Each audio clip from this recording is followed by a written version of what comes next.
Right. Can I just say order, order. Welcome to the 14th sitting of the UK Parliament in the House of Commons chamber. During its last sitting in November 2023, the Youth Parliament voted to make financing and funding for free school meals its priority campaign. Following this, members of the Youth Parliament campaigned on this issue in their local areas and across the United Kingdom. I am delighted that the Youth Select Committee has also recently convened to hear evidence for its inquiry into youth violence and social media. Today's proceedings will be recorded and broadcast on YouTube, Parliament TV, and coverage of debates in the Chamber will be posted throughout the day on Blue Sky and X. Today's proceedings will also be available with BSL interpretation on YouTube. I'm also very happy to welcome the representatives today from the British Overseas Territories and the Crown Dependencies. Representatives from the British Overseas Territories will speak about their access to university, apprenticeships after school or college, and those from the Crown Dependencies will speak about the cost of living, employment and poverty. Can I personally say how I love welcome you here today, because I'm not the future. You are the future. You are the next generation of politicians. The next Prime Minister who may be sat amongst us now. Or hopefully even the next Speaker. But I think it's exciting. You were telling the MPs what's important to you, what matters to you, what the future should be that you will take over from. That's why I'm so pleased that not only do we have a wonderful young Parliament today, as I say, you are the future of this Parliament. So I now call the Minister for Homelessness and Democracy. Minister.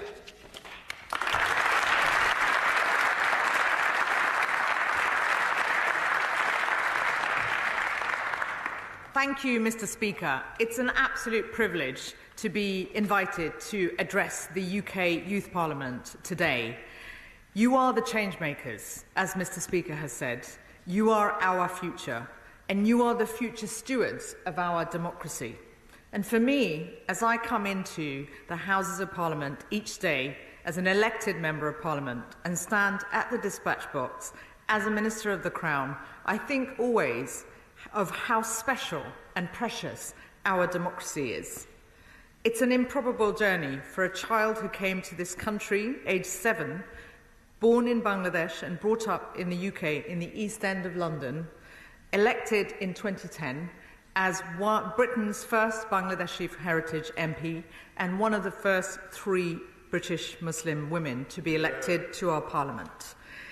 Parliamentary democracy is our gift to the world. It has inspired so many movements across the globe, and we are rightly and should be proud of it. But we have to always remember how fragile it is, and we all have a responsibility to protect it.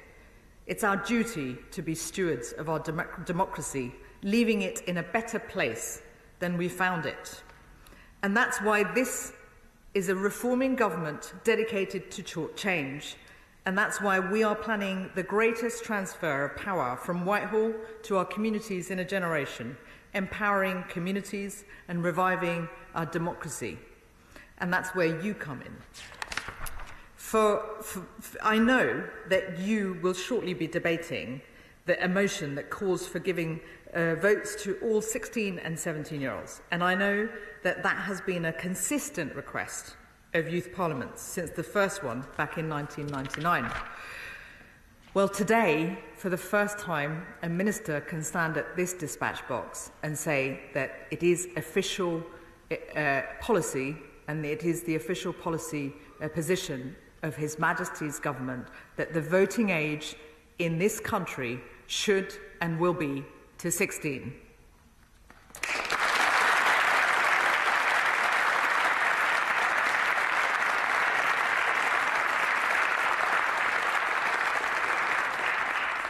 Those of you who are 16, you can work, you can pay taxes, leave home, join the army, so why should you not be able to vote as well? You have a huge stake in this country's future. You are the future. You enter an uncertain world, threatened by climate change, by technological change, big economic opportunities and uncertainties too. And that's why we want to see your generation take an active role in our democracy.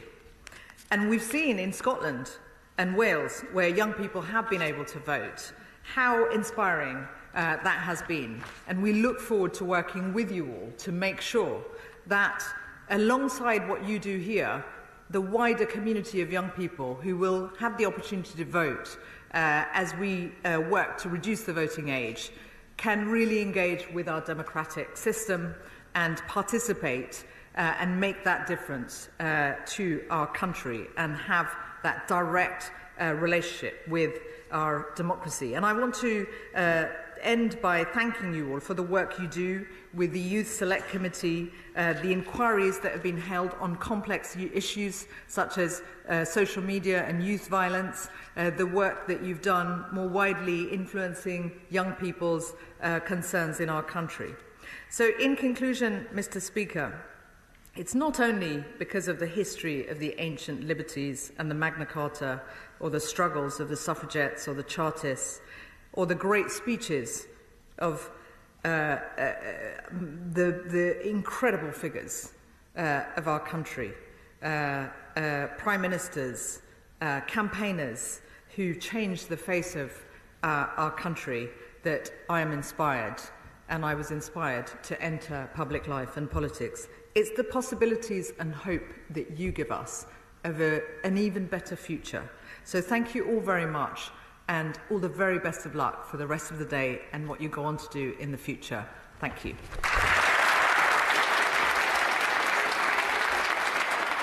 I now call the Shadow Leader of the House, Jesse Norman. Well, thank you very much indeed, Mr. Speaker, and what a delight it is to see this fantastic assembled Youth Parliament here today. My name is Jesse Norman. I rejoice, if that's the right word, in the title of Shadow Leader of the House. The acronym is SLOTH. I have to say it doesn't feel very slothful when I'm running around doing the Speaker's bidding and the service of the House most of the time, but that's part of the joy of my job.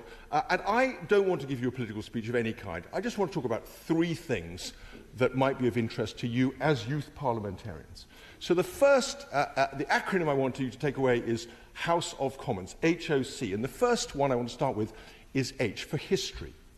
When you come into this building, you are entering a building that has been deliberately modelled after the Gothic period in our history. Of course, it's only 150, only a little more than 150 years old. It's a bit of a con, it's the truth of the matter, but it's designed to carry a majesty and an authority and a historical weight to it that reflects the quality and the importance of this institution of Parliament. And Parliament itself, let me remind you, is an institution that goes back to the 13th century, and we can date it in various ways, but de Montfort's Parliament, the attempt to bring in people and have them, largely for reasons of raising tax, consent and agree to the process of politics as a way of securing public consent, absolutely essential component. And even indeed the elements that make up good government go well beyond that. I mean, we can date back to Anglo-Saxon times, the idea when a reigning monarch should receive counsel and advice from people around him or her. That's a really, and it was, of course, her later on, very much so and very emphatically so. So that process of historical development is something that I hope that as youth parliamentarians you will take away from today and think about and meditate on and learn about as you go about your own lives. That's the H in HOC. The O is oratory. This is a fantastic moment for you, ladies and gentlemen, to practice your oratorical skills in front of no less a figure than our magnificent Speaker, Lindsay Hoyle. And if any of you do become Speaker, you'll be following a glorious reign that our current incumbent has had. And of course, you'll have to be waiting quite a long time before he'll consent to give up the post, because he's enjoying it and giving so much to it. But I hope you will, as youth parliamentarians, think about what you can learn about how you present. And there are many of my colleagues, dare I say, say in Parliament who don't do that. I don't mean ministers from the dispatch box who often have to read what they say. I mean people from the back benches who are often read. You see them in PMQs reading their little questions? Absolutely not. What we want is people who can speak extempore from the dispatch box or from the back benches and enliven and engage each other in debates. And I know you're going to do that today, and I congratulate you for it and thank you for it. And the final point is C. C for careers. Now, many of you, as the Speaker said, may be future cabinet ministers or members of Parliament or even, dare I say, possibly prime ministers. I hope you won't be those things until you've done something outside politics. Because what you bring to politics is what really distinguishes an effective parliamentarian. So go out, when you finish your studies, go out, learn, fail, run teams, make money, lose money, give yourself in volunteer work, do whatever is necessary to have a really rich and fulfilling and rewarding life. And then when you do that, you will have something incredibly special and powerful to bring back to your constituents. So when you make your careers, make them in politics, but make them having had careers elsewhere. Politics bringing an extra piece of public service to what you've already achieved. That's HOC, House of Commons. Ladies and gentlemen, I thank you so much for having me. Let me say one thing. It's famously been said that politics is show business for ugly people. When I look at the energy and the joy and the drive and the vigour around this chamber today, I don't see any ugly people, but I do see some potentially very formidable politicians. Thank you very much indeed.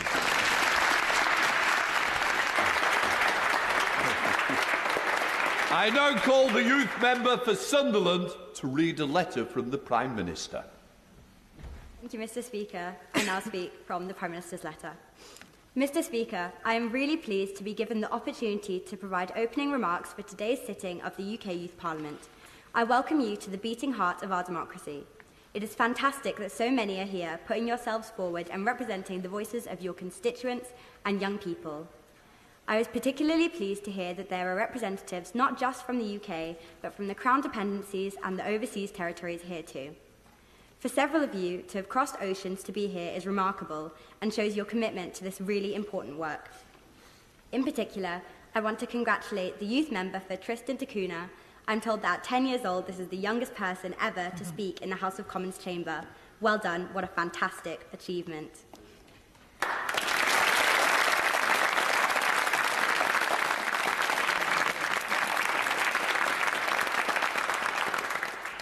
Your shared belief in the power of politics to change your communities and to change people's lives for the better is inspiring. It strengthens my belief in the importance of giving 16 and 17-year-olds the right to vote, ensuring young people are champions of our democracy. I will set you all a challenge today. The youngest Prime Minister of this country was William Pitt the Younger, who entered Parliament aged 21 and at 24 became our youngest ever Prime Minister.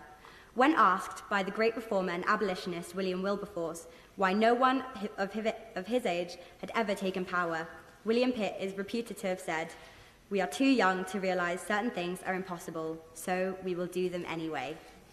My challenge to you is to keep that energy and vitality of youth and fill our politics with the belief that the impossible can be challenged and changed, and perhaps in this chamber we have a future Prime Minister in the making, perhaps even ready to achieve it all by the age of 24. Mr. Speaker, the government is really pleased to fund the Youth Parliament's work. It is vital that young people are involved in events like today and have opportunities to learn about the democratic process while engaging with real-world issues that matter. The programme today covers several very interesting issues, and if I may, I will ask for a summary to be shared with my office. Finally, before proceedings begin, I would like to share 2 pieces of advice. Firstly, please always listen carefully to Mr. Speaker. And secondly, please do enjoy yourselves and remember that extraordinary potential you all have to make a difference. I hope everyone has a superb day, and Mr. Speaker, I wish everyone the very best for the future.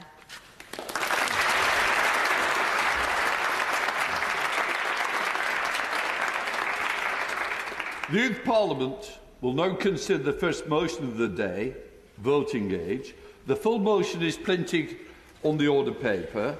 I call the member of the Youth Parliament from Cardiff to move the motion.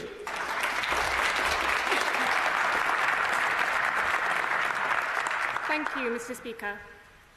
Currently, 16-year-olds in Wales and Scotland can vote in devolved elections. Their peers in England and Northern Ireland cannot vote in any. Why should some young people have to wait 2 years longer for their voices to count? And for those who can vote in certain elections, why not all? By the time they turn 18, many young people will already be disillusioned with democracy. The result is low turnout. In the 2019 UK general election, under half of those aged 18 to 24 turned out to vote. Young people unengaged in this way means young voices left unheard, young votes left uncast.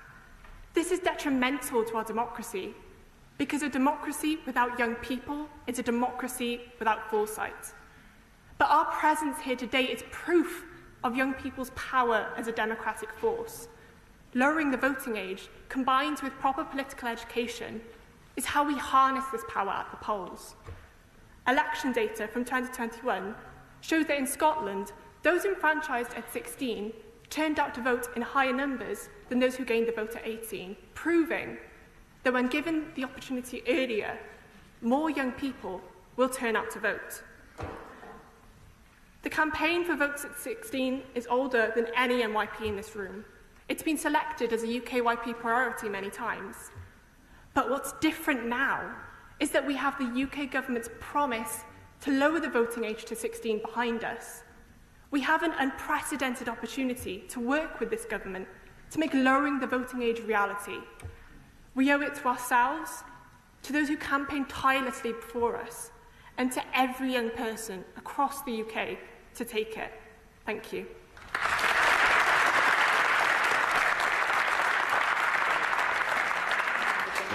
The general debate is now open.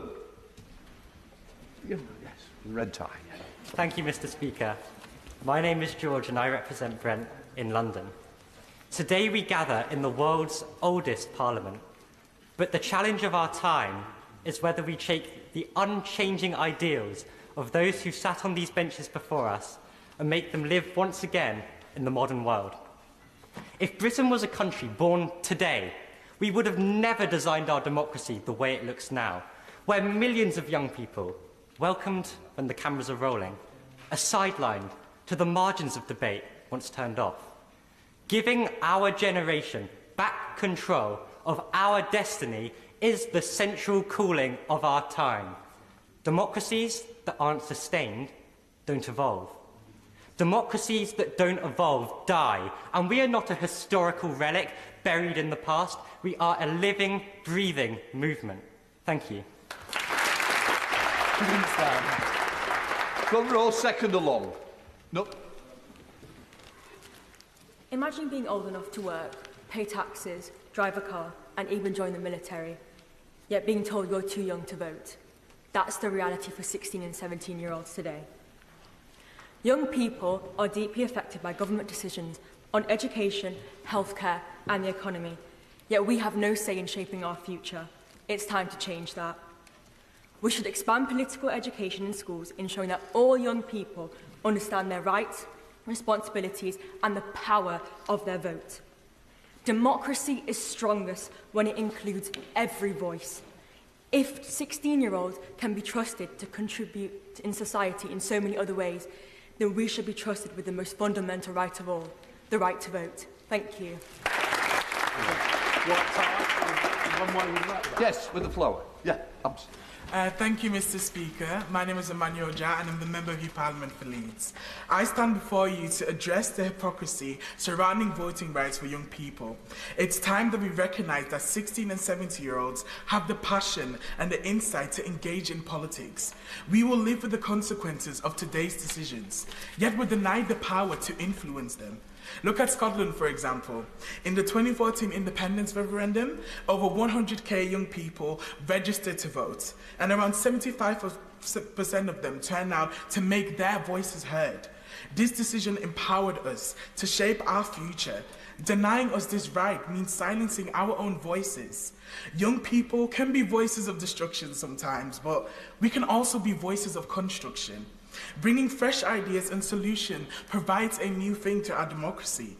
We need political education within schools to prepare these young people to be able to vote within general elections. It's not just about fairness, it's about ensuring that our perspective matters. Let's break down the barriers that keep us from voting and create a democracy that truly represents us all. Let's bring it on, young people. Okay. Yes. Hello, I am Perla Hardy, and I am an MYP for Kent. Mr. Speaker, before we talk about lowering the voting age, we must first ensure that young people actually understand politics. That is the real priority. Giving 16-year-olds the vote might sound progressive, but what good is a vote if people don't understand how government works?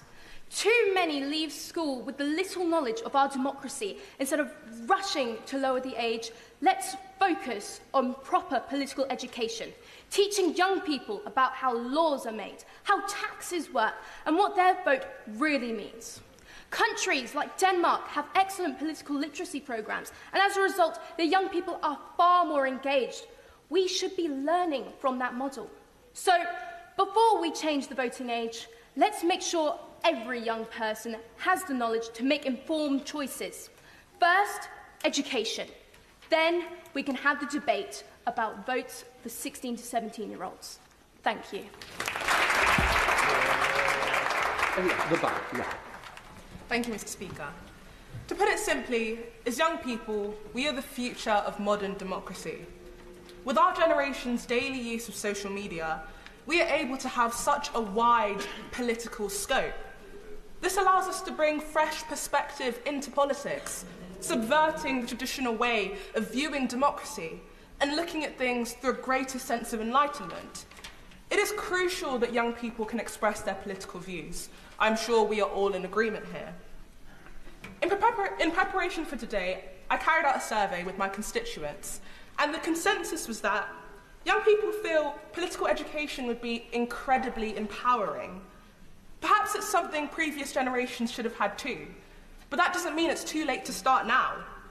If 16 and 17-year-olds are given the opportunity to vote, we'll be able to have a say in the change we've always wanted to see. And as MYPs, I think we are the prime example of this. Thank you. Cigarette long yellow tie. Yep, you. Yeah, come on. Me. I believe 16-year-olds should vote. If we can work, pay taxes, and even serve in the military, then we deserve a say in the decisions that shape our future. But let's be honest, young people are incredibly impressionable. We are constantly influenced by social media, celebrities, and even teachers. Education should teach us how to think, not what to think. Yet too often, it becomes a tool for pushing political agendas. There is a real risk that political education could turn into indoctrination rather than impartial learning. If we want young voters to make informed choices, we need a system that presents both sides of every argument fairly. Right now, too many loud voices, whether online or in the classroom, push their own biases as fact. Making political education mandatory without ensuring neutrality would be absolute lunacy. Let's empower young people to think for themselves, not manipulate them into following one viewpoint. Let's create informed voters, not brainwashed ones. Scotland, yes.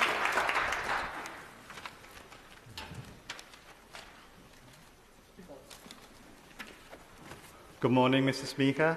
My name is Christian Lukens and I represent North East Scotland. The vote for 16 and 17-year-olds should be allowed in all elections and referendums. We can work, we pay taxes, we can join the army. Yet we don't have the right to have our voices heard in the decision-making of our own country, and that is unfair.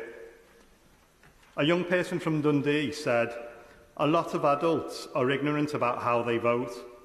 And it's true, but a lot of young people are equally ignorant. And why? Because we are taught what we need to make. We need to be taught to make informed decisions. If we want to change that, we need proper political education and the right to vote. Look at Scotland, 75% of 16 and 17-year-olds voted in the 2014 Scottish independent referendum. And more recent research shows that voters' turnout is higher amongst those who voted from the age of 16 or 17. This proves that young people are ready and engaged when given the chance. It's time for the rest of the UK to follow suit. Let's trust young people with our future. We deserve a say in our decisions, in the decisions that affect us. Thank you. Thank you, Mr. Speaker. Politics is a very unpredictable entity. It evokes both passionate anger and burning excitement. Perhaps the most monumental thing about politics is that it affects everyone, whether we like it or not. This wide-reaching impact of politics does not discriminate by age. Rather, the people here in Westminster dictate our lives. However, these very young people whose trajectories are shaped by politicians who sit on these green benches cannot currently vote in elections. How can this be? A 17-year-old can drive a car, have a child, give blood, own their own home, and even own a private pilot's licence. Now, if somebody in here can explain to me why a 17-year-old can be trusted to fly a plane but not vote for somebody who represents them, then trust me, I am all ears. I absolutely echo the Minister's words today, and I'm delighted to hear that Votes for 16 should hopefully be on the agenda very soon. So let us educate our young people so that they understand politics better, and please, let's give them the right to vote for who represents them. Yes. Thank you, Mr. Speaker. My name is Romeo Bremer from the constituency of Hackney. Yes, Mr. Speaker, 16 and 17-year-olds should have the right to vote. It's often the argument that young people are not mature. However, you already heard, Mr. Speaker, that young people have certain liberties, such as being able to work, pay taxes. Our rights are inconsistent, and this needs to change. How are we able to ensure security in our lives or influence the next generation if we are not given the right to vote? It's a civic duty and increases the responsibility that young people constantly show that they possess. It is vital for our democracy to franchise young people alongside having political literacy and education. This is not just fundamental for 16-year-olds, but it would also have been crucial for modern-day voters. We should be able to have our ideas represented in various votes and elections to instrument change in society. This policy should be a priority for the UK Youth Parliament so it can be a change for the next generation, by the next generation. Thank you. Let's go right to the back. No, sit down. No, next to you. Yeah. Thank you, Mr. Speaker. My name's Neve. I represent the area of Bristol.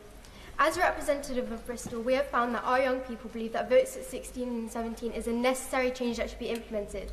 Some may say that young people are easily influenced, mistrusting, and have a lack of understanding about politics. However, with the addition of political education, young people feel that they will be more informed and they will be at less risk of radicalisation, as commonly they are left to learn from social media that is typically a platform that spreads misinformation. In a survey carried out by Channel 4 of 319 people aged 16 to 24, found that 80% said they would use their vote, proving the desperate wanting for the young people to engage in the democratic system. We are the future. We should be able to make our mark and change our future for the better. Thank you. Yes, with the blue folder. Thank you, Mr. Speaker. I stand in front of you today. My name is Isabel Ryan. I stand in front of you today representing the young people of North Belfast. Many who feel disillusioned with today's political systems. In a survey done by the Economic and Social Institute, found that 96% of Northern Ireland felt that its voice had not been heard. This represents a failure by governments to listen to the ideas and voices of young people. This must change. Votes at 16 would allow young people to reclaim their voice and feel like they have a say in their own future.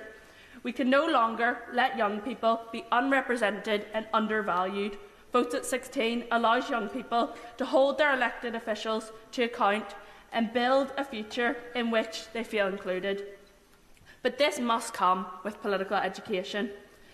Too many young people are misinformed about politics and rely on social media for their political views.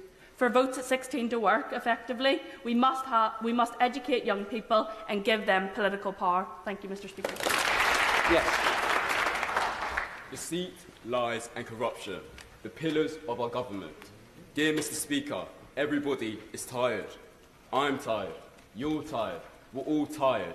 I'm tired of not having change. We must have a change. The power to have a vote is to change. Over and over again, our government has failed to act. We need change. In order to build a great nation, we need a strong foundation. and this foundation stems from a wide and diverse group of voters, which should include young people's voices. It stems from the reformation of the education system and the inclusion of politics in the curriculum.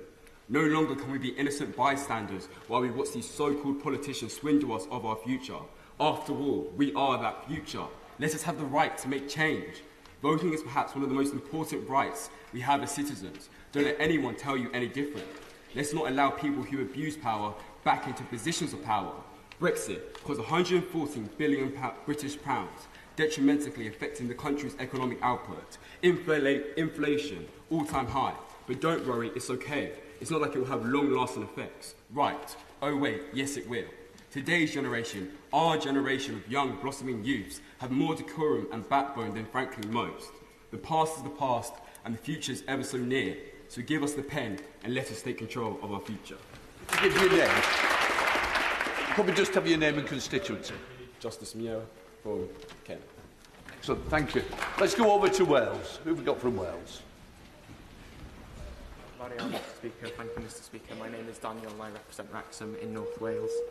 Young people today are angry, and why shouldn't they be? Youth services have been cut over the last 10 years by a rough 32% in real terms. Young people's work is valued at less than the work that is done by our older peers, and schools are having to make cuts to their budgets, affecting our education, with one survey finding that 75 respondents said their school was running a deficit or was only sustaining a budget by cuts to our education. While young people lack the power to change their MP, this lack of representation will lead to people feeling that politics cannot make a difference, with one study finding that half of young people have lost faith in UK democracy. In Wales, we do have the right to vote, and many exercise this in the 2021 Senedd elections.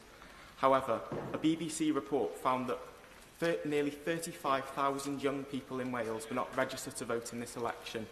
So yes, we should be providing young people with the political right to vote, but this should not mean that political education is swept to the side. Diolch yn fawr iawn.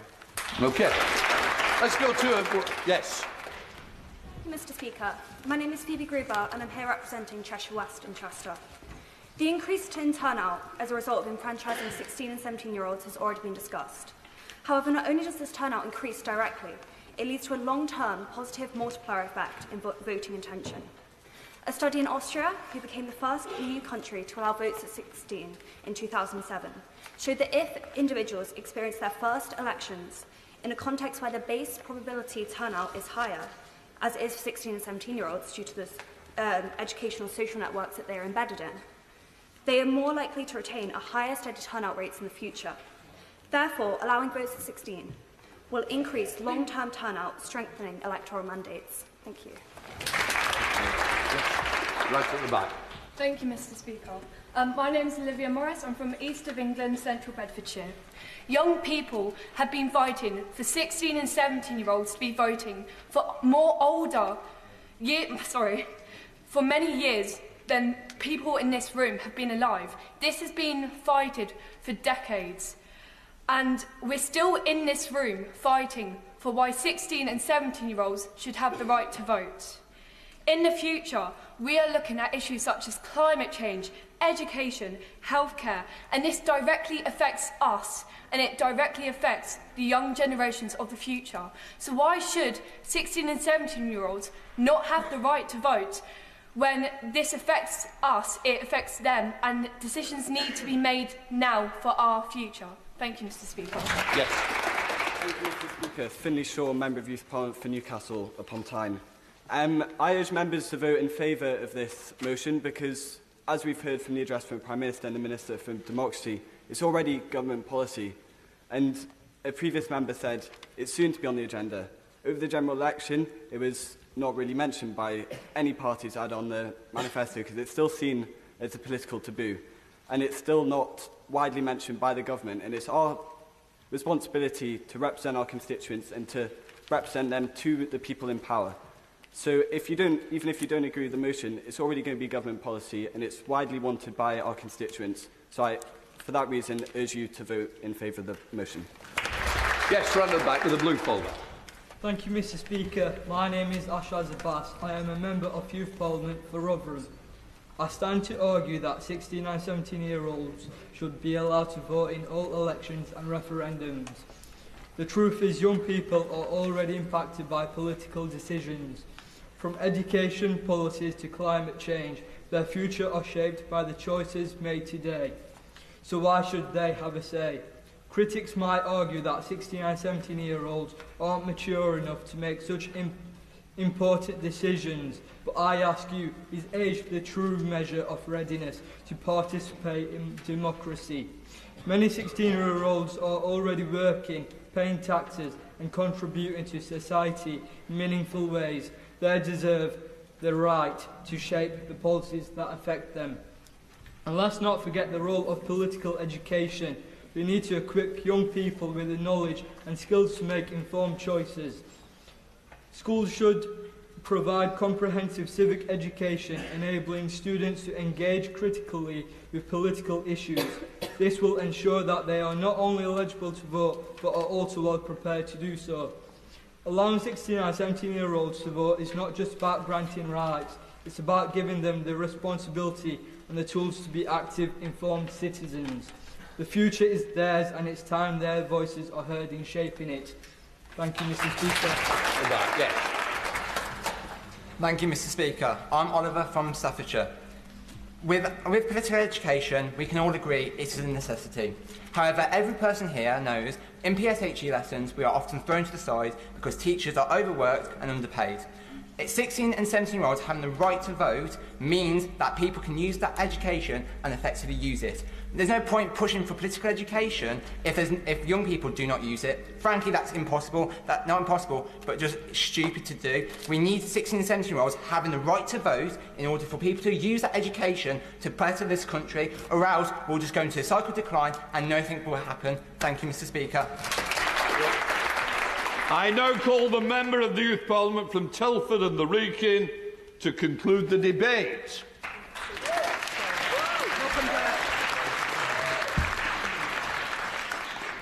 Thank you, Mr. Speaker. This motion gives a voice to a generation of 16 to 18-year-olds who feel forgotten, who feel voiceless in our democracy. We face a broken education system that has failed to realise the dreams of millions, a climate crisis ignored by the decision-makers of the past and present at the expense of us, the adults of tomorrow. And a generation who feel disappointed that their warnings aren't valued and their issues are consistently not prioritised. We're told we're not worthy of the vote, that we lack the life experience, that we won't value a voice in democracy.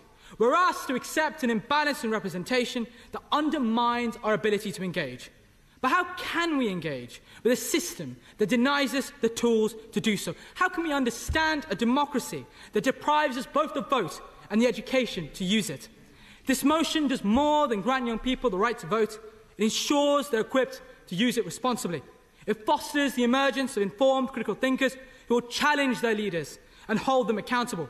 It creates a society that's more inclusive and tolerant.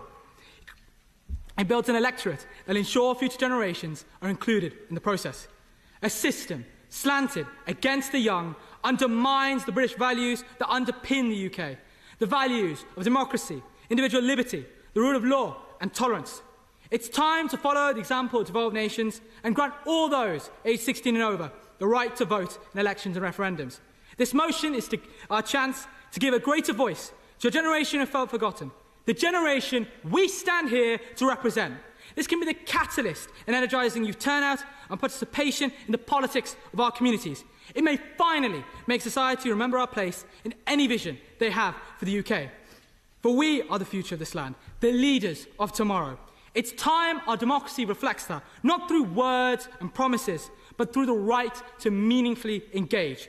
It's about time younger voices were recorded at the ballot box. It's about time we were supported in understanding our rights and how our democracy functions. Thank you.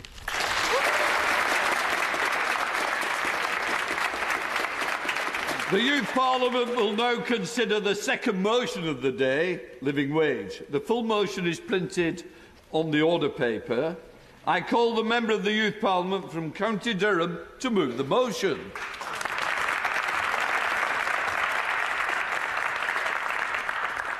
Thank you, Mr. Speaker. Is it truly fair that the national minimum wage for workers under the age of 22 is unequal to the national living wage for those over the age of 22? Minimum wage is the lowest wage that any employer can legally pay their employees. This was introduced in the UK in 1998 to strengthen the rights and protection of workers, yet this minimum is not the same for everybody, with only those over 22 being entitled to the living wage, which aims to cover the basic costs of living. Past the age of 16, many young people need to support themselves and sometimes their families financially, yet their minimum wage is currently little over half of the living wage. Past the age of 18, young people may enter full-time work and require the same income to live off as an adult over 22. This is particularly relevant as, according to the House of Commons Library, only 36% of 18-year-olds in the UK entered higher education in 2024, meaning the majority are choosing not to attend university. Many of these people do not receive support from their parents or carers, giving them no choice but to work to provide for themselves. We must guarantee that these young people are able to supply themselves with the basic necessities, which they may not be able to do without earning the living wage. No young person should struggle to earn enough money to survive. It is important that the minimum wage for under 22s is raised, because the value of labour should be universal, meaning that all workers should be paid an equal wage for equal work. This change could prevent the risk of businesses exploiting and overworking young people for cheaper pay and lead to all workers being treated equally by employers too. In summary, raising the minimum wage for workers under 22 to match the national living wage will allow the young people living and working in our constituencies to better support themselves regardless of their situation and make sure that all workers are treated fairly and equally. The general debate is now open. Thank you. Hello everyone, my name is Nang and I'm the MYP for the London Borough of Bromley. If there's one thing I'm good at, it's maths. And if maths does me right, then the average 18 to 21-year-old makes about £23,000, rounded to the nearest 1,000. You're welcome. However, a 22 to 29-year-old doing the same job ends up with £30,000. There's a £7,000 difference simply because someone's a year older than you. The problem is that you're paying someone less for the same job, causing income inequality. However, low pay can discourage young people from continuing their education, which I feel is the major issue with the minimum wage. 10,000 students have conducted a survey to see how the cost of living crisis affected them. Now, 76% of the students gave the exact answer that it had a negative impact on their education. This results in the fact that students can no longer continue education simply because they'll be behind on bills. University states that there's a limit to what action they can do without the government. Now, I see an exact correlation with that recently, and I hope you guys will notice that 16 to 24-year-olds are the loneliest age group in the UK. The minimum wage has a big role in that. This is a crisis that needs action, and needs action now. Thank you. Yes, yes. Thank you, Mr. Speaker. I am Emily Moyer, the member for the Armed Forces Overseas. It is time to end the outdated and unfair system that undervalues young workers. Right now, if you're under 22, you can legally earn a third less than a 23-year-old, even for the same job with the same hours and the same responsibilities. Yet, the cost of living does not discriminate by age. Rent, food, and transport all cost the same whether you're 19 or 29.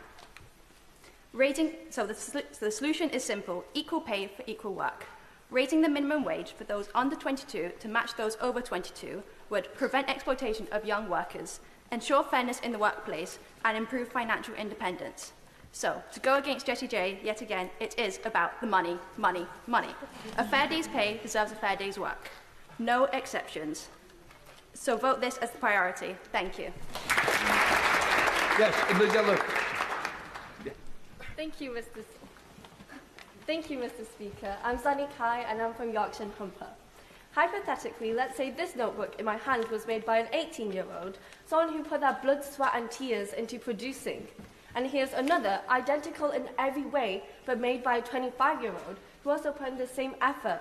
Both notebooks, they serve the same purpose, they deliver the same results. So why is it that an 18-year-old is paid less for producing the exact same product? This is ageism at its finest. We live in a society where age determines income, not ability, not effort, not dedication. An 18-year-old is just as in need of a fair pay as a 25-year-old. They face the same rise in living costs, the same bills, the same need to support themselves. So why are we putting young people at an economic disadvantage from the start? This wage disparity isn't just unfair, it actively disencourages young people from entering the workforce. Why work just as hard as your older colleagues when you're paid less simply because of your age? It's time we ask ourselves, do we truly value fairness in the workplace? If so, then equal work deserves equal pay no matter the age. Thank you. Thank you, Mr. Speaker. I'm Sophie Bloomfield. I'm the NYP for Redcar and Cleveland. From the 2021 census, we can conclude that for both the 16 to 24-year-old age group and the 25 to 34-year-old age group, the most popular occupation was sales and retail assistants. However, according to the national minimum wage rates effective from April 2021, the youngest members of the age bracket were making almost 50% less than their older colleagues. As I'm sure you'll agree, the livelihoods of our young people have been governed by unfair pay for far too long. In order to allow the enrichment of the lives of the youth population, to improve their financial literacy, and to prepare them for the responsibilities of economic participation, it is vital that we encourage the raising of the national minimum wage for under 22s to equal that of the national living wage. Thank you. Thank you, Mr. Speaker. I'm Hermione Cartwright and I represent Mid Suffolk.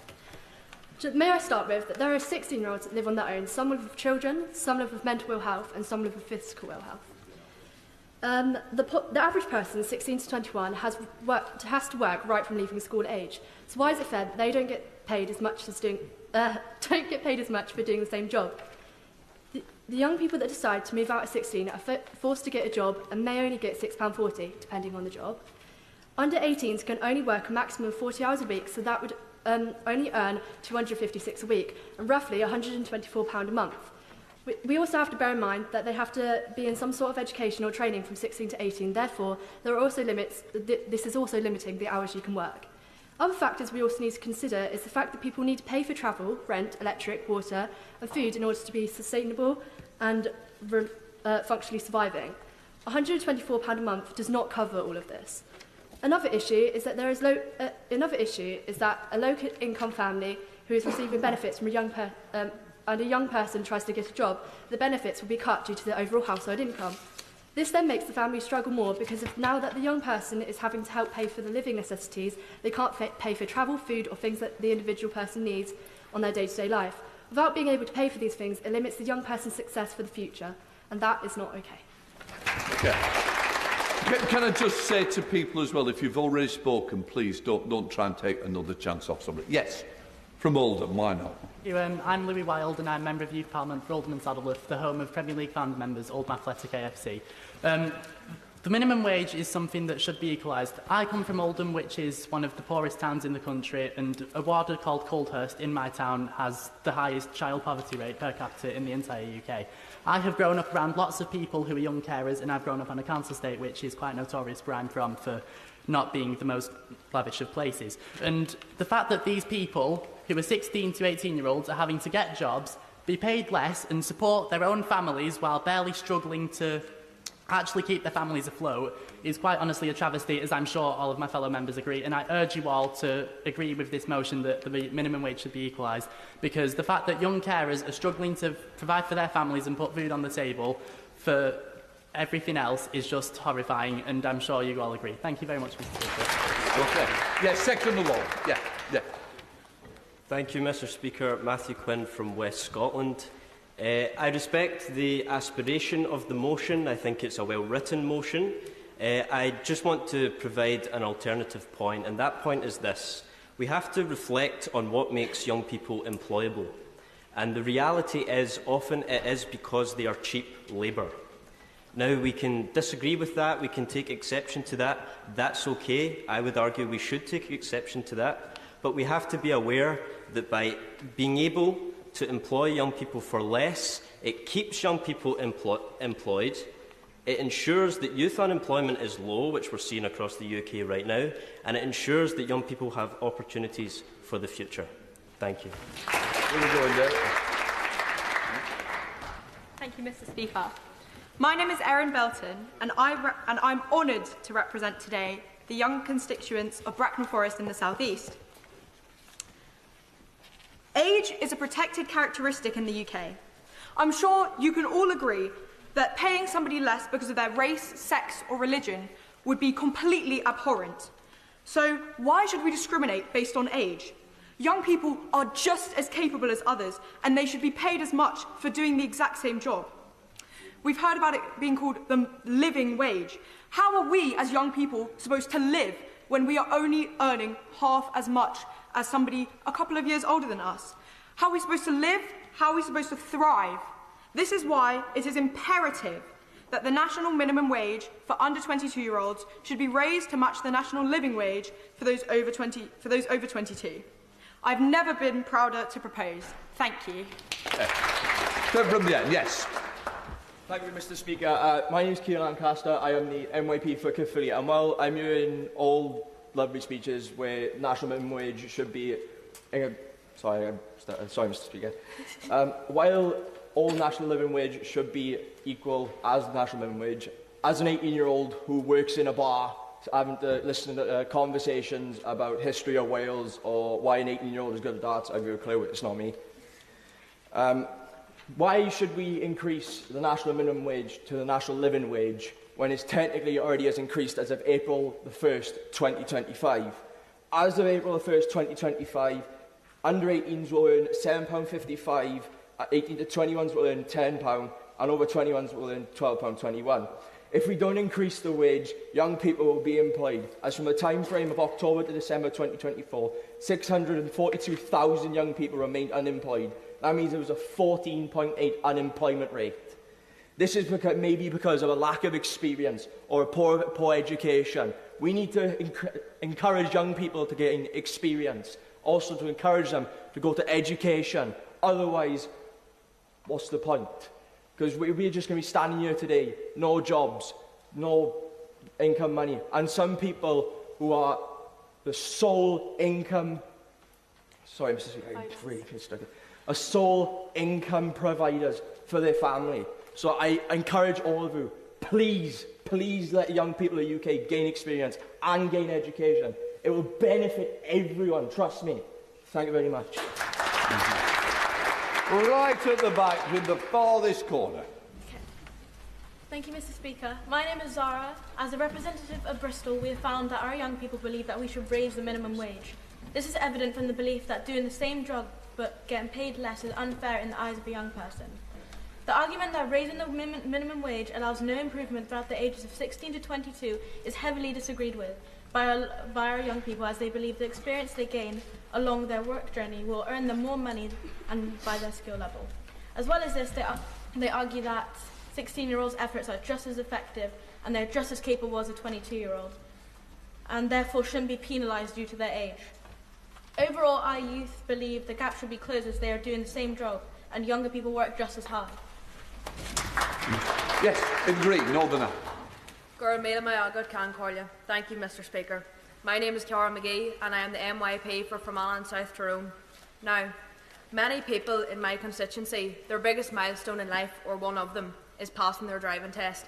Now, I can say I'm a proud second-time passer, and I would like to point out that my car insurance as a first-time driver is £3,527.95. I don't know how any young person can be expected to pay for their car insurance at £6.40 an hour. That would mean working 11 hours a week on top of your full-time education if you're still in it, and also on top of any leisure activities. That is 11 hours per week, never mind petrol, never mind tax, never mind any mechanical repairs needed for the car. I believe young people's hard work and determination, as we can see across this room today, we're such a hard-working generation, and we are worth so much more. Yes. Thank you, Mr. Speaker. My name is Noah Wood and I represent the constituency of Nottinghamshire. Young people are aspirational, they're ambitious and they're capable. But today, for the young people we represent, the opportunity to slim and help is scarce. For many young people, saving and affording the futures they dream of is hard. What's making it harder is a lack of a fair wage for under 22s. Work, I've always understood, is the best way to make something of yourself. And so many young people today are working so hard to fulfil the ambitions they hold on to. Whether it be a Saturday job or a holiday job, whether it be to save for a car, uni or to spend. Either way, work really is the best education, and most of all because it should come with a reward. This is a policy that needs our support. It isn't just about numbers, it's about fairness. It's about dignity and the recognition of the hard work young people contribute in opening themselves up to employment. Young people are building experiences, leading to careers and futures worthy of the talents and skills they possess and are so wrongly accused of lacking.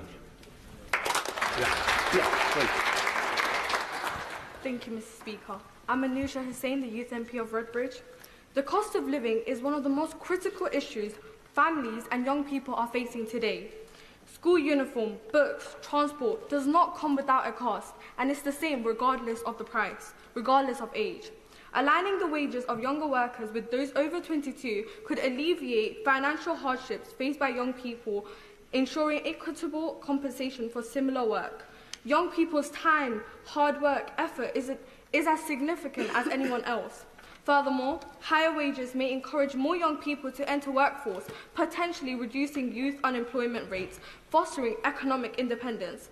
As Youth MP of Redbridge, which is a borough with one out of 3 young people living in child poverty, I urge we raise the level of national minimum wage so young people aren't left behind and we close the gap of inequality. Thank you. Thank you. Yes. Thank you, Mr. Speaker. My name is Daisy Foley. I'm from Cheshire East. University is expensive, and as the cost of living crisis continues to increase and increase and increase, our wages don't seem to go up as well. From April this year, the national minimum wage for under 18 will be £7.55, which is about the same as a drink from Costa. How are we meant to have financial independence or prepare for our future if we are not paid enough to do so? We will do the same job, we will do the same hours, yet we are paid less because of factors that we cannot change, our age. Thank you. Yes, back one, Jackie. My name's Adria and I represent East North Yorkshire. I live in a small northern coastal town with houses mainly owned by retired people settling down. We are surrounded by many holiday homes and not many well-paid jobs, so without teenagers and young adult workers, cafes, restaurants and leisure facilities that provide services for the influx of summer tourists would be massively understaffed, resulting in many having to close, causing further issues for the limited older workforce we do have. I may be in the minority when I say I have worked since I was 13, and I'm approaching my 4th year working the busy summer season. Why then am I expected to take a lesser wage for the same job someone 6 years older than me does? Especially considering in some cases I have more experience. This feels like ageism at its finest. Okay. Yes. Thank you. Thank you, Mr. Speaker. Good morning, everyone. I'm Lucas Wainwright, MYP for County Durham. From April 2025, the national minimum wage for over 21s will rise to £12.10 an hour, but 16 and 17-year-olds doing the same hard work will only get £7.55. That's an 18% increase, yet still far below what's needed to live. Young workers are often exploited for cheap labour, working long, physically demanding jobs for as little as £6.40 an hour. Many are trying to save for independence, university, or simply to afford for the basic necessities. As Maya from the Durham Youth Council said, every worker deserves dignity, no matter their age. Raising the minimum wage for under 22s to match the living wage isn't just fair, it's necessary for a just society. Thank you. Thank you, Mr. Speaker. Hello, my name is Thomas and I'm the MYP for Essex in the east of England. I'd like you just to imagine this for one moment. Imagine not being able to afford the basic necessities like food, water or shelter. It's a harsh reality, isn't it? But it isn't just a reality. It's reality for so many young people up and down the country. The cost of living crisis isn't easier for 16-year-olds compared to 22-year-olds. It is exactly the same. Our cost of living is the same for young people aged 23 and 18. So why can a 17-year-old earn just £6.40 an hour, while a 23-year-old earns just over £11 an hour? The cost of living, again, does not decrease for young people. They pay the same for rent, transport and food as their older colleagues or peers. Low wages push young people into financial insecurity, forcing young people to take multiple jobs while studying, which can detriment or harm their education and well-being. If young people are expected to thrive and continue in their education and also contribute to the economy, they must be compensated equally for their work. Raising the national minimum wage for under 22-year-olds to match the national living wage is not just a matter of fairness, it is a necessity for financial security and economic stability. So I do urge you to vote on this motion. Thank you. Woman in the middle, yes. Yep.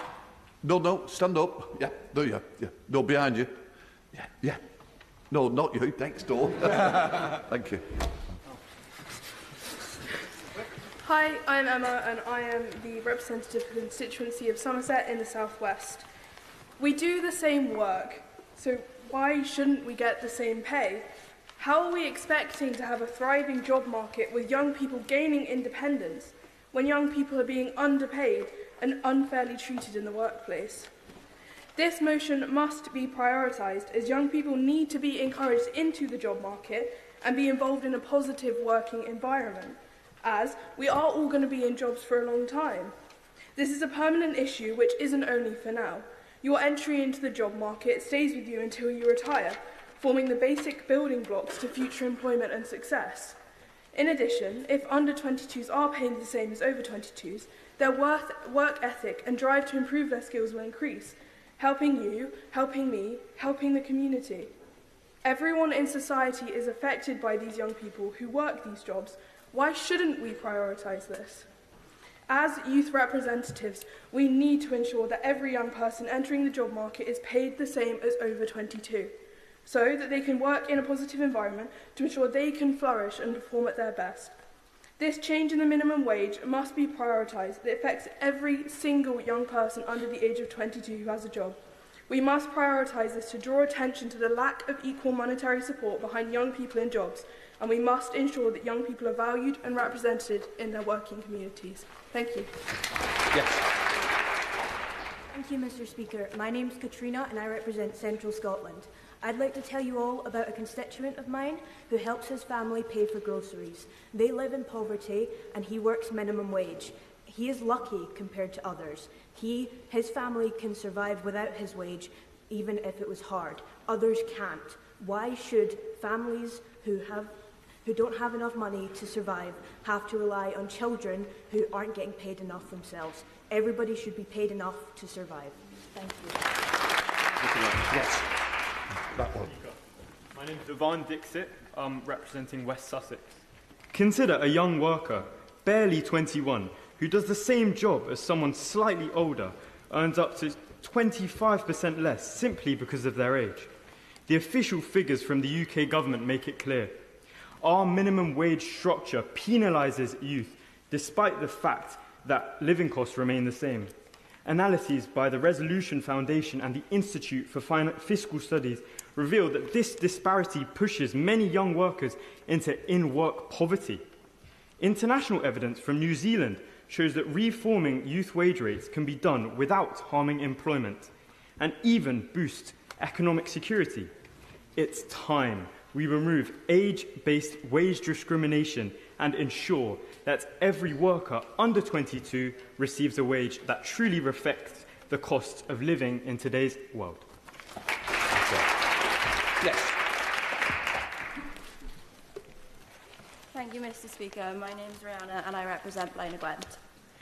In 2023, an estimated 13% of girls gave birth before they were aged 18. If they are single mothers, emancipated or young homeowners, why are they not getting paid the same amount as those over the age of 21? The reason for this is that the government want to encourage young people to stay in school. However, this is not realistic and it is not their decision to make. Young people should not be subject to this blatant age discrimination. It is not fair to expect the same work ethic for less compensation. After years of the UK advocating for equality and fighting to close the gender pay gap, we have created a new discriminatory salary. This needs to change. Thank you. Yes. Thank you, Mr. Speaker. I'm Sienna here, NYP for Wolverhampton. We're always told that young people are the future. If this is the case, in the shadow of a cost of living crisis, when student debt is inescapable, how can we be justifiably denied a fair wage? It's called the minimum wage, but why should we be forced to start our journey into adulthood with the bare minimum life has to offer? How are we supposed to thrive when we aren't given an income that allows us to? Because employment defined by financial difficulty and underpinned by struggle ruins the purpose of work at all. By not allowing us to have a feasible wage on the basis of age, you are undermining our value to the world before we've even had a chance to contribute to it. By saying we don't have enough experience, not only are you belittling us, but you are condemning us to a life of dependence. Because to contribute to this great society, young people need to be valued by it first. So yes, I'm calling for changes in the minimum wage so we can get the maximum out of our future. Thank you. I now call the Member of the Youth Parliament from Lagan Valley to conclude the debate.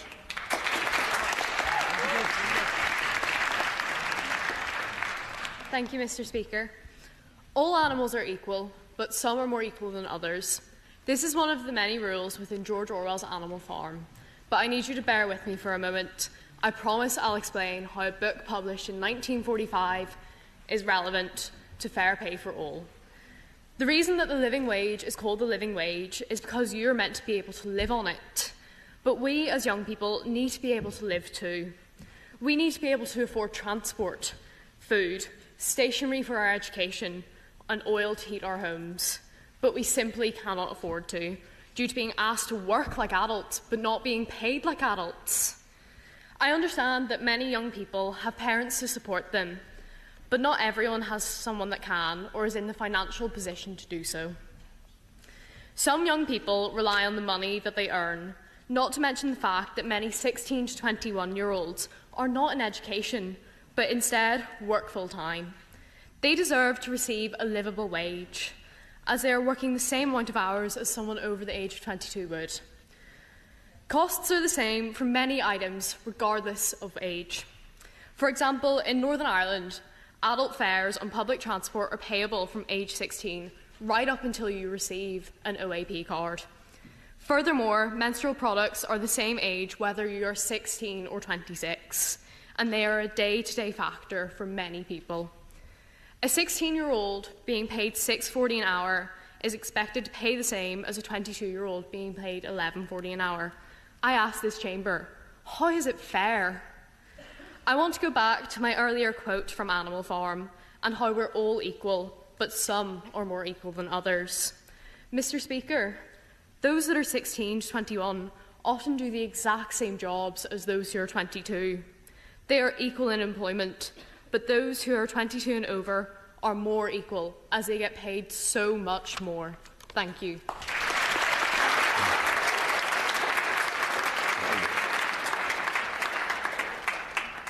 We are now moving on to a very important part of our programme. We'll be hearing from young people who are here to represent each of the British Overseas Territories and the Crown Dependencies. This is the third time we will have had representation from the British Overseas Territories at the UK Parliament sitting, and the second time we'll have representative from the Crown Dependencies. Many of the decisions we make here in the UK have a huge impact on their futures, so I'm very pleased to be able to offer them a platform on which they will represent young people in their territories.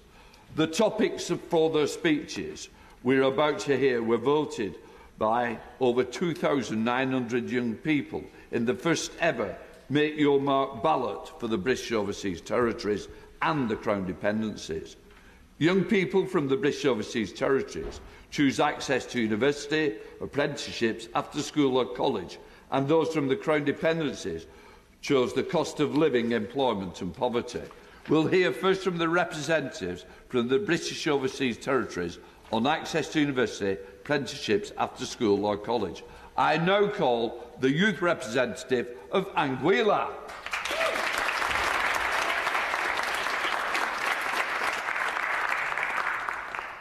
Thank you, Mr. Speaker. Honourable Members of Parliament, I must say it is an honour to stand before you as a youth parliamentarian representing Anguilla to speak on education and learning. Though small, Anguilla prioritizes education as a driver of progress.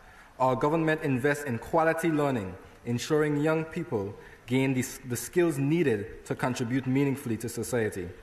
As education evolves, we remain committed to innovation, inclusivity, and excellence. The provided $4.5 million in scholarships has expanded access to universities and apprenticeships, but we must go further.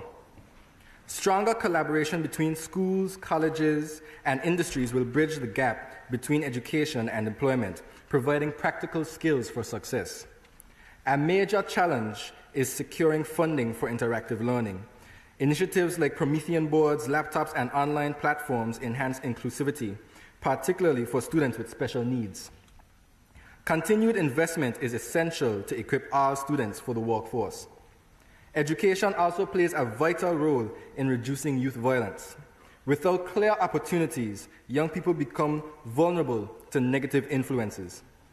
A strong education system backed by proper resources not only empowers youth, but also creates a safer, more prosperous society. I commend Anguilla's government for prioritizing education and investing millions. However, we cannot do it alone. With more and continued UK support, we can ensure every young person reaches their full potential. Investing in the youth strengthens Anguilla and helps break cycles of violence in our communities. I thank you. The youth representative from Bermuda.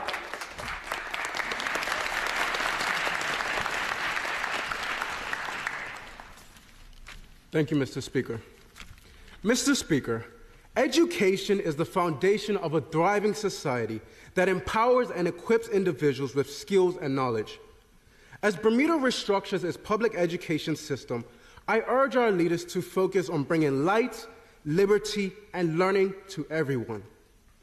Bermuda's 2016 Census Education Brief underscores the link between education and socioeconomic mobility. It focuses on the academic attainment of the population aged 25 to 64. Although Bermuda's residents have made progress in educational attainment, significant differences remain, specifically regarding Bermudian status, race, and sex.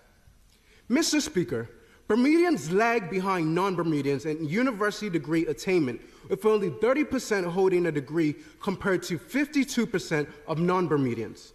This reflects recruiting overseas workers to fill professional, senior official, and managerial positions. These differences in educational attainment persist along other platitudes: white Bermudians more than black Bermudians, and women more than men. These differences are reminiscent of economic, social, and historical barriers that have no place on the island aiming for prosperity. We can break these barriers by inspiring a balance between intrinsic and extrinsic motivation. This alludes to the skewed wealth accumulation on our island, as degree holders earn more than those without qualifications. Furthermore, limited education restricts upward mobility, emphasizing the need for lifelong learning and upskilling to compete in the job market. Mr. Speaker, scholarships have reduced financial obstacles to education. However, if we desire to help Bermudians climb the socioeconomic ladder, we must avoid framing education solely as a stepping stone to employment. Instead, consider education a valuable pursuit and encourage individuals to appreciate lifelong learning. In closing, Mr. Speaker, Indian writer Shakuntala Devi once said, "Education is not just about going to school and getting a degree. It's about widening your knowledge and absorbing the truth about life. By embracing this philosophy, we will cultivate a skilled and prepared generation to contribute to a better Bermuda and world." Thank you. Can we have the youth representative of the British Virgin Islands?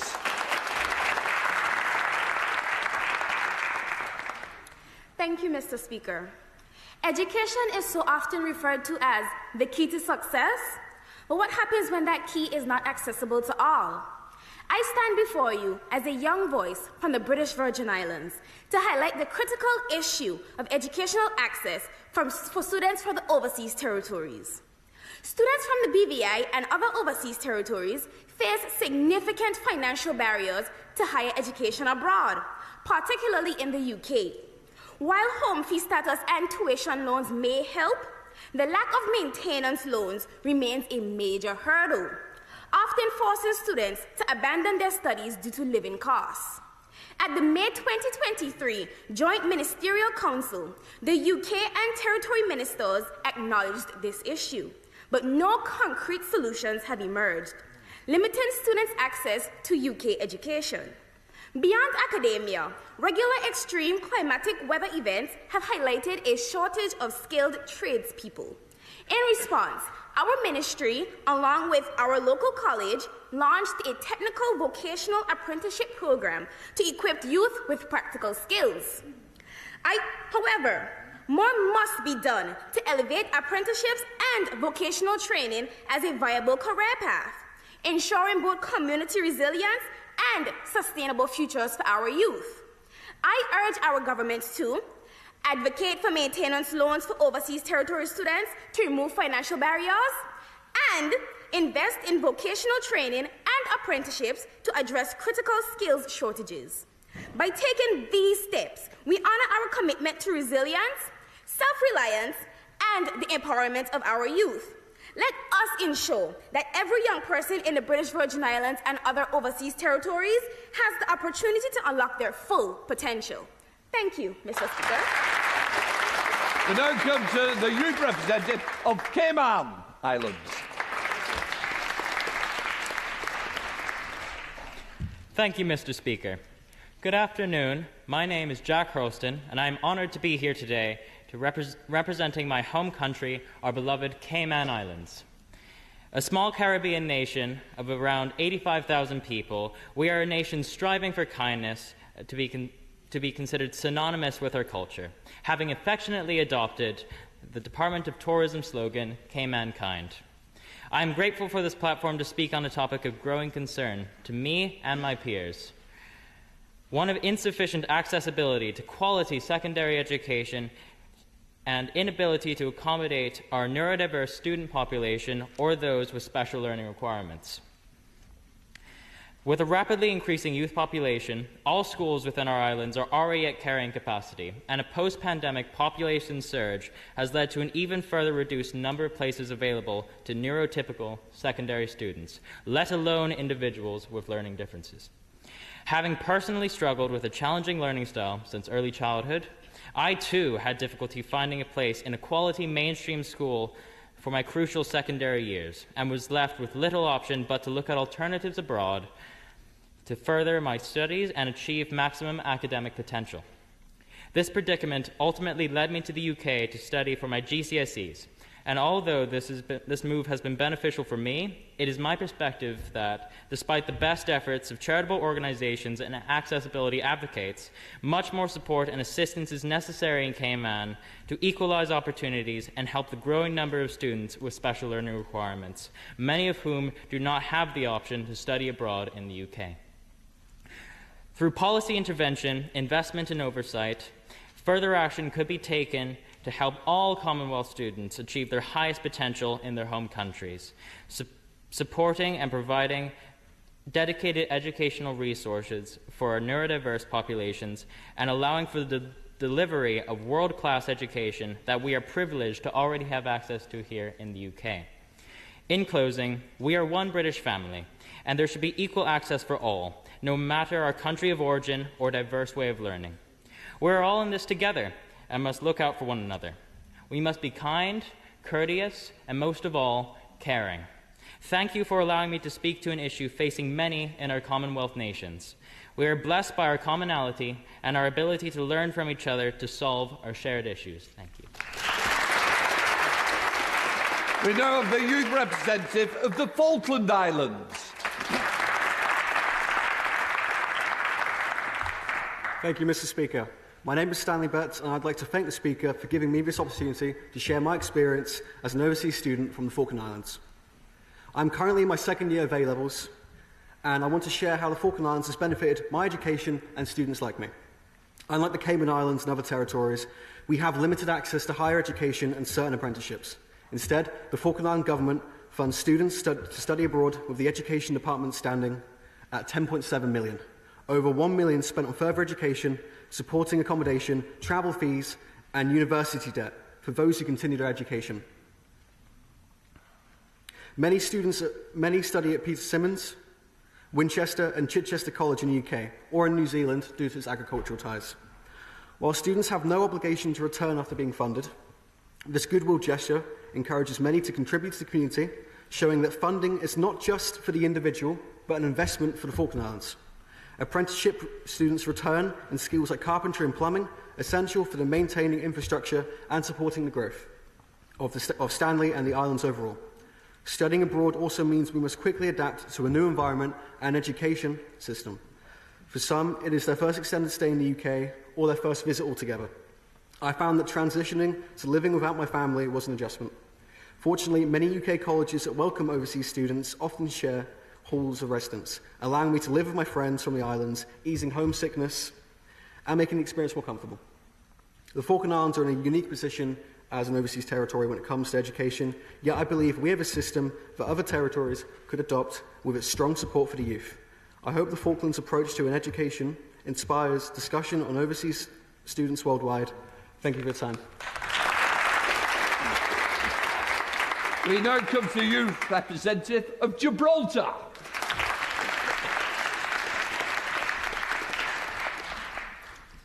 Thank you, Mr. Speaker. My name is James Vinette, and I am a proud British Gibraltarian. When we're thirsty, we open the tap. We never question the availability of clean, plentiful water. But for millions around the world, safe drinking water is a luxury. It can often almost be impossible to come by. The same can be said about education. Though small in size, Gibraltar has always understood that knowledge is the foundation of opportunity. Every classroom, every book, every teacher is a testament to the belief that education is a necessity. Mr. Speaker, as you know, as the Chancellor of the University of Gibraltar, the government funds university studies in the UK, tuition fees and maintenance grants. But that privileged access to education is not something that we should ever take for granted. Our investment in education has shaped generations, allowing the Rock and its people to thrive, despite the many challenges we have faced and still continue to face. Every young person in Gibraltar, regardless of gender, background or circumstance, is given the tools to succeed. Because, Mr. Speaker, education is the key to empowerment, and no nation, big or small, can progress without it. But for some, access to education is an impossibility. In Afghanistan, the Taliban deprives millions of girls and women of an education. There, the future of an entire generation is in jeopardy. I believe that without international pressure from the UN, the EU, and other influential bodies like the Commonwealth, injustices like these will prevail. So we all have a shared role in education. We all have a shared responsibility. Let us, together and collectively, ease the pathway to universities, apprenticeships, and to a bright future. Students, parents, educators, industry, and more widely governments and international bodies, let us all ensure that everyone has the same opportunities that many of us are lucky to enjoy. Thank you. The youth representative of Montserrat.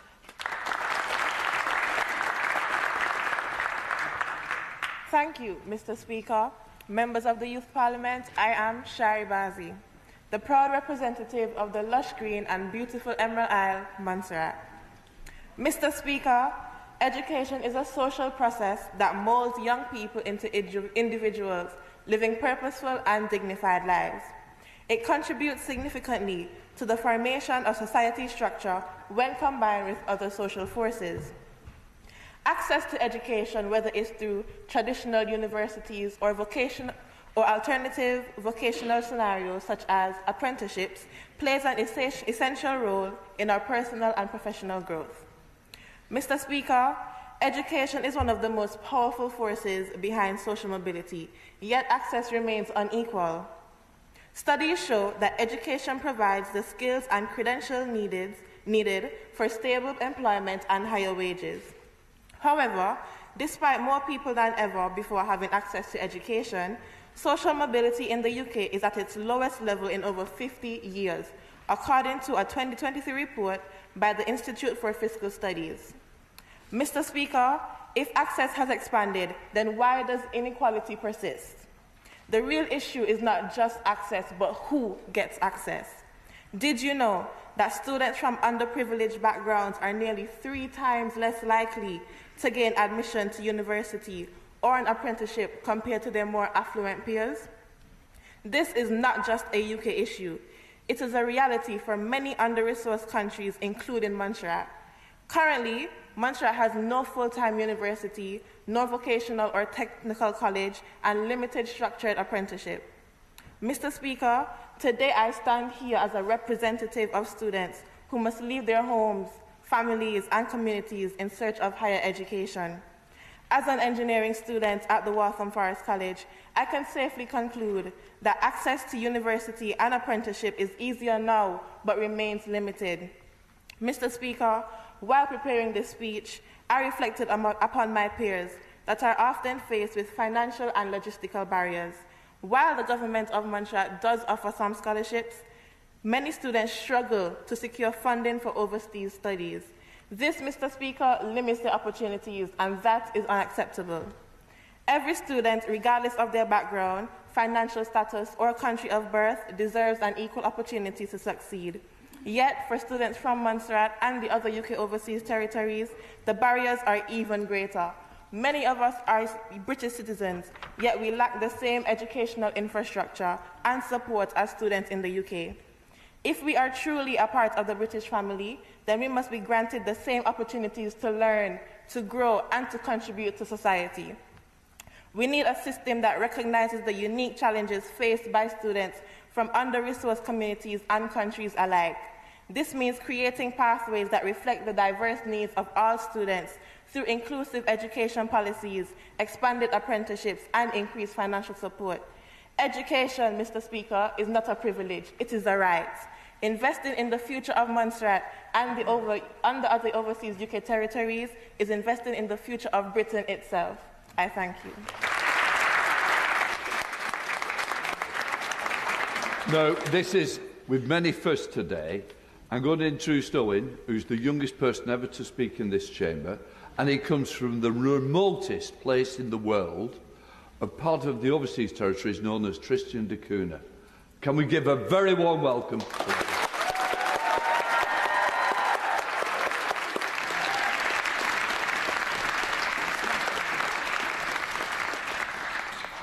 Thank you, Mr. Speaker. I think I might be the youngest person to ever deliver this speech in this amazing chamber. Well, I might be young, but like everyone here, I got dreams. And I know that education and training is how I make them come true. I come from the remotest community on the planet, on Tristan da Cunha. We are 1,500 miles from the nearest neighbours, and a week at sea from the nearest airport. I wake up every day and hear the sounds of crashing waves and singing birds. My island is beautiful, but living there and getting educated there does come with challenges. We have only one school and just a handful of trained teachers. They each have to teach lots of subjects, and if one of them leaves, it's hard to find a replacement. Our resources for learning are limited. We only have a small library and not enough equipment for things like science experiments, but we are creative and we always make the most of what we have. Our internet connection has just got much faster. The school is already making good use of it, linking us with specialist teachers. We're now learning, playing and connecting online in ways we never thought possible. My dream is to pass my IGCSEs and then get trained to be a mechanic. Those skills could take me anywhere in the world, and they're precious back home on Tristan, where we repair our machinery. I have to leave the island to get my training. That's expensive, and going so far from home is tough for young people. But I hope the island and UK will support me. Living on a remote island means we will know each other's business, but also means great friendship and a strong community. We face challenges, but we find ways to overcome them. Whether it's helping each other study, sharing resources, or just dreaming big about the future.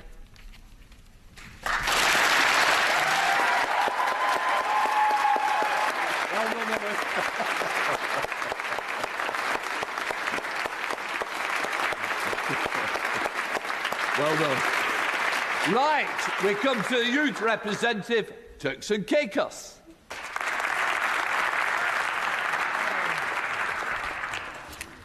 Thank you, Mr. Speaker, and good day to my fellow youth representatives and MYPs.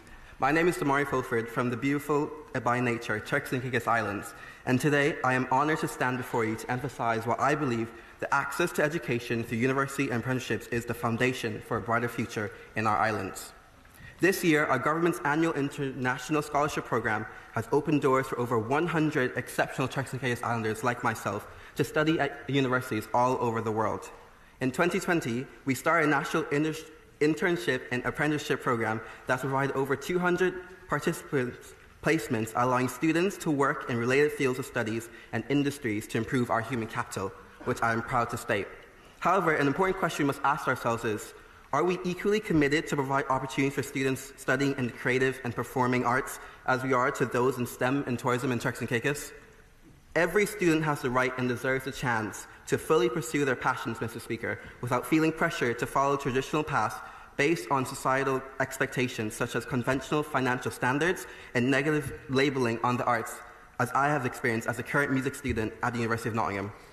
By broadening our view of education, opportunities and resources, Mr. Speaker, we empower and encourage individuals to thrive in areas that not only bring them personal fulfillment, but also contribute to our growth of our economies and communities. In 2024 alone, reports have said that the music and entertainment industry has contributed £7.6 billion to the British economy. Additionally, countries such as our neighbours Jamaica grew in popularity based on the rise in their global reggae music. And I believe Turks and Caicos can do the same with our very own rake and scrape genre to attract more tourists annually. Therefore, if we invested more in nurturing and making our creative industries more accessible, we will have the key to a well-rounded and prosperous society. For these are not simply hobbies, Mr. Speaker, but these are investments to diverse educational pathways which will build a stronger and more dynamic Turks and Caicos Islands. So let's champion education in all forms, academic, creative, and technical, because true progress happens when we recognize that success comes in various pathways, and when talent meets opportunities, our islands, my Turks and Caicos Islands, will flourish. Thank you.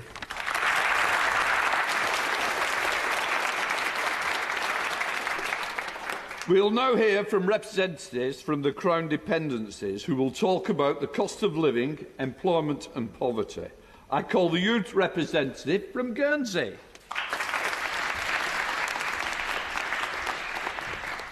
Thank you, Mr. Speaker. Guernsey is an autonomous jurisdiction. We're not part of the UK and we've never had representation in the UK Parliament. However, that's not to say we're not immensely fond of our neighbours across the sea. We share the same currency as the UK, but we collect and allocate our own taxes, we support our own industries, and we face our own challenges because of that. Guernsey's finance industry employs around 23% of the workforce. Everyone knows someone who's worked in finance or has at some point worked in it themselves, but that hasn't always been the case.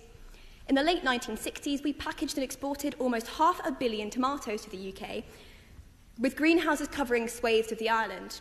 Nowadays, our economic as well as geographical landscape look rather different, with 44% of our GDP coming from finance and its associated activities. So it pays for in taxes a significant proportion of our education, social care and welfare.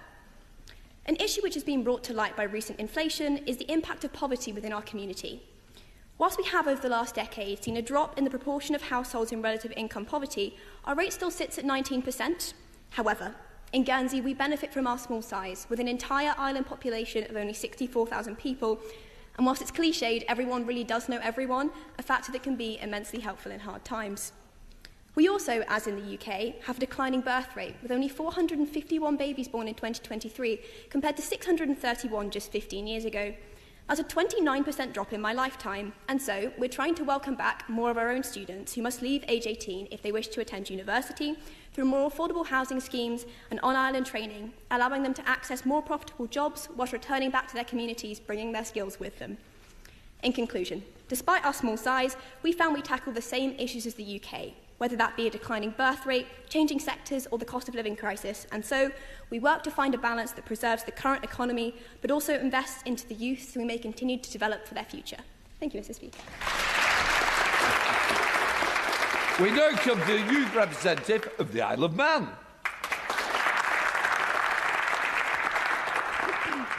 Thank you, Mr. Speaker. I was born and live on the Isle of Man, which is an internally self-governing Crown dependency. In 2006, the Isle of Man, in line with the ongoing work of the government to engage young people with politics, reduced the age to vote to 16. So it is an honour and a privilege to represent the island today at Youth Parliament. Currently, the population of the Isle of Man is just under 85,000, but it is an ageing population which presents some considerable financial challenges for the island. In December 2022, 22.5% of the population was over 65, with the smallest age groups being 17 to 19 and 20 to 24. A contributing factor to these low numbers is the large number of students who, once they've completed their A-levels, need to leave the island to attend university and gain qualifications they are unable to attain on the island, with many failing to return once qualified. As the Isle of Man is classed as overseas, the tuition costs are more than those who are living in the UK. The Department of Education, Sport and Culture recognise these challenges and have heavily invested in the Isle of Man College, the only further education establishment on the island. Working with Chester University, they have developed the college to university status and have significantly increased the number of courses and qualifications available to Manx students. The destination data from 2013 2024, for Year 13 leavers shows a continuing trend for school leavers choosing to move straight into the workforce. Many have been successful in securing learn-as-you-earn roles, which is very positive news for the island's economy as we are successfully retaining our young people. The Isle of Man delivered its budget recently, the focus of which was sustainability. If the island is to create a sustainable economic future, it needs to ensure it retains its young people, diversifies the economy, and capitalises on the strengths of the island to attract new, economically active residents. Only when we have a sustainable, economically active population will the island have revenue to support and care for those in true need. Thanks. All right. I now call the youth representative of Jersey.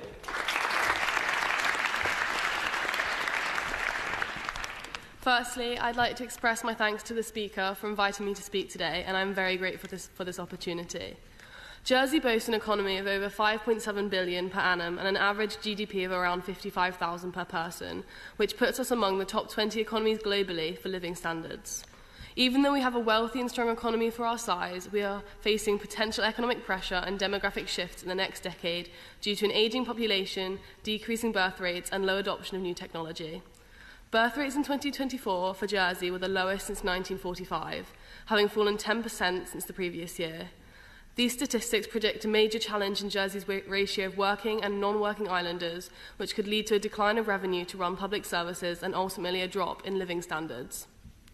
There is also an increase in Jersey-born young adults leaving the island due to limited job opportunities, high costs of living, and our current housing situation. A skilled workforce is crucial for productivity and growth in Jersey's changing labour market. Despite high employment levels, we experience skill gaps and labour shortages. Therefore, it is essential to enhance our workforce's skills while balancing inward investment and by providing the right reskilling and upskilling opportunities. As an island, we have set the goal to be a consistently high-performing, environmentally sustainable and technologically advanced economy by 2040. To succeed at this, we must take advantage of the rapidly growing areas of industry such as biotechnology, artificial intelligence and other technological areas, as these industries introduce new jobs to the island that will introduce a new generation of workers. Jersey needs sustainable economic growth that supports family life and development. As an island, we are in a strong position now to acknowledge and act on these problems, and we must do so in the coming years before it's too late. I would like to thank the Speaker again for this opportunity and listening to my presentation.